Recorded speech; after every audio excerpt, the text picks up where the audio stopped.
OMG guys, the strategy pushed me from a noob novice to the real deal Grandmaster. It only took me 4 hours. And my win rate was extremely high. I only lost 3 times in total. Make sure to watch to the end guys. During the video I will be sharing a lot of tips and tricks.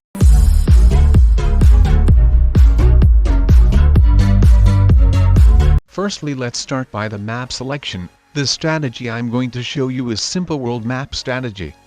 And now let's pick the correct settings. The game mode will be Capital Conquest. Now turn manual placement on. Card bonus we will keep as fixed. AI difficulty doesn't matter. Turn timer doesn't matter. We turn Fog of War on, and all other settings don't even matter.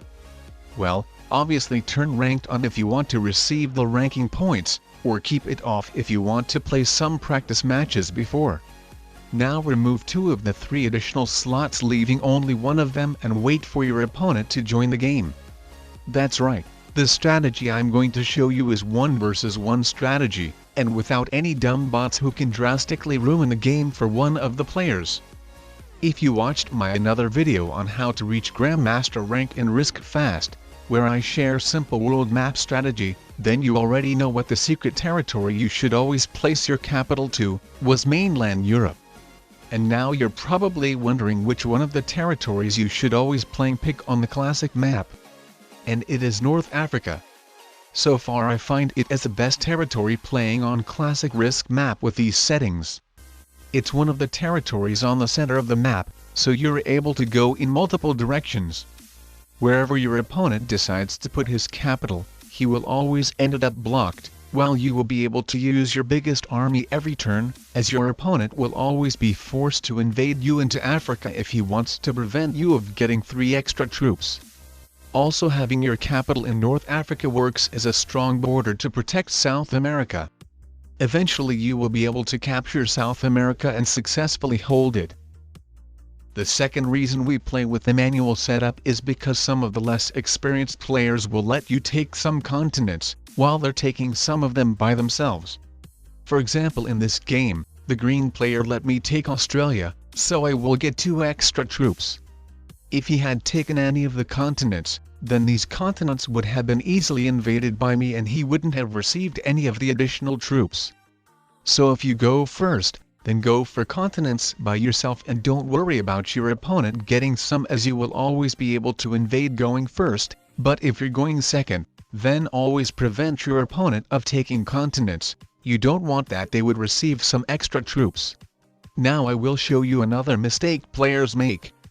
Some of them don't know that capitals have a huge defending bonus, so they straightly attack your capital in their first or second turn, hoping that they will get a very easy win, since playing with balanced blitz attackers have a good advantage against defenders.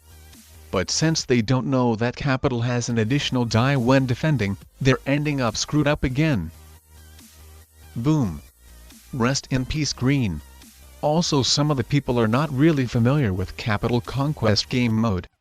They don't know that the main goal in Capital Conquest game mode is to capture all of the capitals, and that they must have a lot of troops in their capital in order for it to not be taken out, so they just leave their capital with 1 single troop. Lol. Also, some of the people just simply ran out of time fortifying their troops on their capital back, and I get another easy win as well. Well, better luck next time blue, I guess. This isn't your day for sure. So if you play a lot with novices and beginners, then you can get lots of easy and most importantly quick wins. A game can only take 2 or 3 minutes, and that is so good. Now let me explain what is the main reason playing it with Fog of War. Well, the thing is, that if you play without it, then people will just simply see that you add your troops into one big army, so they will put their troops into one big army by themselves as well. But if you play with Fog of War, then they don't see it. So if I'm the player who starts picking territories first, then before adding my troops into one big army, I like to wait some time before doing it, as it potentially creates an illusion that I'm splitting my troops into multiple armies up, and some people can decide to actually split their troops by themselves. Well, in this game the green player was going first, So he actually thought that it is a good idea to split his troops to multiple places of the map by himself. I couldn't believe that he didn't leave many of troops to guard his capital. I of course saw the opportunity and blitzed his capital in the very first turn. Also another reason why we play with fog of war, is because sometimes people forget to invade your continent. Like playing with fog of war, it's not that obvious when your opponent holds a continent as all of the unknown territories are black and don't shine when the specific continent is captured. Like look into this game for example, the green player forgot to invade Africa, so I've got some extra troops.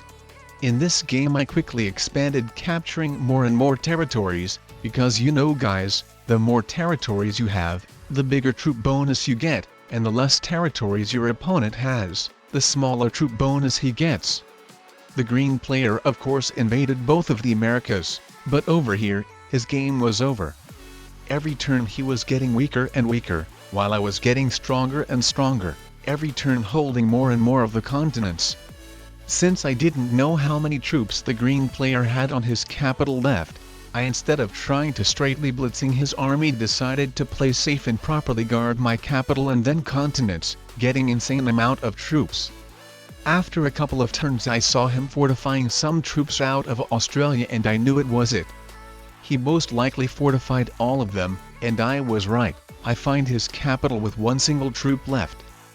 Well, in that game I was going first, so I had an advantage from the start of the game.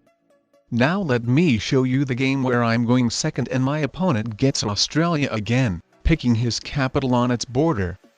At his turn he captured multiple territories at the same time, ruining some of my troop bonus.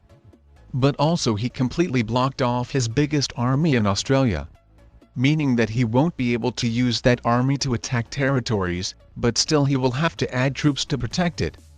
I of course will have to add some troops to protect my capital as well, but differently than his army. My army will always be unleashed and I will be able to capture many territories with this army again. Well, of course the green player don't necessarily have to unleash it. But then I will be getting 3 extra troops for holding Africa. So in one way or another it's bad for him. And as you can see, the green player decided to keep my army blocked and I'm really happy with it. With the troops I receive I'm just continuing capturing many territories to decrease his territorial troop bonus and at the same time increase mine. The green player was very lucky to get an 8 troop set at 3 cards. So he invaded all of my continents except Africa again. But even without having a set for myself, I still have a huge advantage against the green player. I don't think he has any chances to win anymore. And yeah guys, I was right again. He haven't had any other choice but just to give up. He disconnected and the bot took over him. And now you might ask me what to do if the player who is going first decided to capture as many territories as possible in his first turn, completely ruining your troop bonus, and when you know that you must go through his capital. As in this situation, if you capture a lot of territories, then you will weaken your army way too much and that player will blitz you. But if you capture not a lot of territories, then your opponent will be getting lots of troops and take the advantage over you. As you can see, both options would be bad. So in that case your only option is to try blitzing your opponent's capital. As sometimes odds are not that bad at all. 27 blitzing 13 capital troops had even 71% chances of winning, and as you can see I succeeded. So as you saw from my game examples, this strategy is really working and you can get a bunch of easy wins. I reached Grandmaster rank using this strategy in only 35 games and with only 3 losses. Well, technically with 2 losses, as in the game I'm currently showing to you, the green player unfairly doubled his troops. Pay attention to the army he's currently attacking with. And also remember that his capital territory has only 1 troop at the moment. And also look into the Alaska territory, as you can see for some reasons it became blank. Now the green player and his turn and 11 troops appears on the Alaska territory. So I thought he fortified that army he just attacked with into it, leaving his capital on Greenland with 1 troop, so I thought I will get a very easy win. So I was shocked to find out 10 troops into it.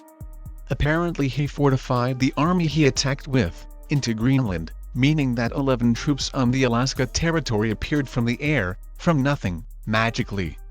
And that means that when Alaska territory became blank, the green player doubled his troops. And of course I lost this game. It really sucked as he ruined my 17-win streak. But 2 other losses was fair. In both of the times I left my capitals quite weak, and my opponents got lucky with their blitz rolls. But in overall 2 or 3 losses in comparison with 35 wins are not that bad at all, right guys? By the way, from now on you can support me by becoming a member of the Risk4Ever channel. To do so, you need to press on the join button, and then select one of the tiers, player, winner, or champion. Everyone who supports the channel will have a loyalty badges next to their name and comments. Also they will be receiving thank you credits in the end of my videos. Additionally they will unlock members only community posts and polls in which members will help me to decide video ideas. Also the link is in description. Thank you very much for Steve for being the first and the only one person so far who supports my channel. As always thank you guys for watching and see you soon. Peace out.